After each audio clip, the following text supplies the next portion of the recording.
right, so let's give Magmatic Channeler a run through. I think that this card has the potential to be very, very, very good, but it needs the right shell, and I have been tirelessly trying to perfect the right shell for it. I think this is where I want to be.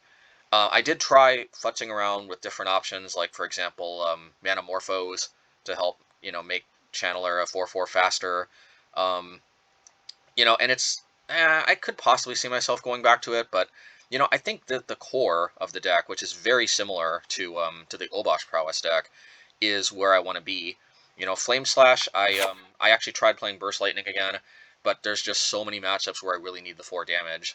Like there was a Gruul mid range deck that had Greater Gargaroth, and if I had Flame Slash, I could have dealt with that much easier. Yeah, there's just so many high toughness creatures nowadays. I really think Flame Slash is actually kind of mandatory. It's not just like a luxury anymore, and it's not just an Obosh version specific card. Of course, I can't play Obosh because I'm playing Channeler, but the hope is that Channeler will help enough with the grinding that I can afford missing out on the companion. But in that regard, also, there's another card that might help, which is Shatter Skull Smashing and Shatter Skull Pass, the Hammer Pass. I've actually found that this card is pretty nice because there's a lot of spots where I can put this into play tapped, but there's also a lot of spots where I can just pay the 3 life and be happy about about it coming into play untapped. And actually, the burn spell part of this is not uncommon. It's also another possible source of card advantage. So yeah, I actually think this card could be a game changer. Unfortunately, this doesn't work with either Jegantha or Obosh, but I think that's a price we're willing to pay.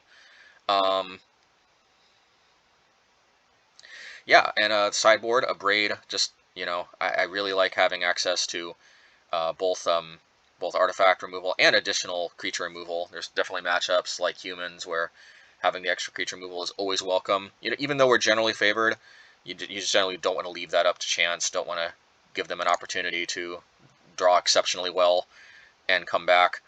And the rest of the deck is pretty standard. Sideboard is pretty standard, but Ratchet Bomb is also, hopefully we'll get to see it, but very good against enchantments. There's like an enchantment that is a green Shaper Sanctuary. That's what it's called. There's like Shaper Sanctuary, which whenever you target one of their creatures, they draw a card. Very like a nightmare card. Ratchet Bomb helps deal with that. Of course, it also helps deal with your standard pro red creatures. And token strategies. Also, if you reveal it off of Channeler, you can play it even if there's no targets presently that are worthwhile to go after. And yeah, also just very sweet card against Death Shadow. Not perfect, but anything in that matchup that can help is welcome. And having Ratchet Bomb be able to sit on the battlefield at 1 and be able to deal with the Death Shadow at any point in the game, very, very, very, very welcome. It won't always be able to kill Death Shadow, but even if it just delays it coming down for a while because of the threat of it sitting on the battlefield, that's usually worth its weight in gold alone. All right, so let's see how this goes.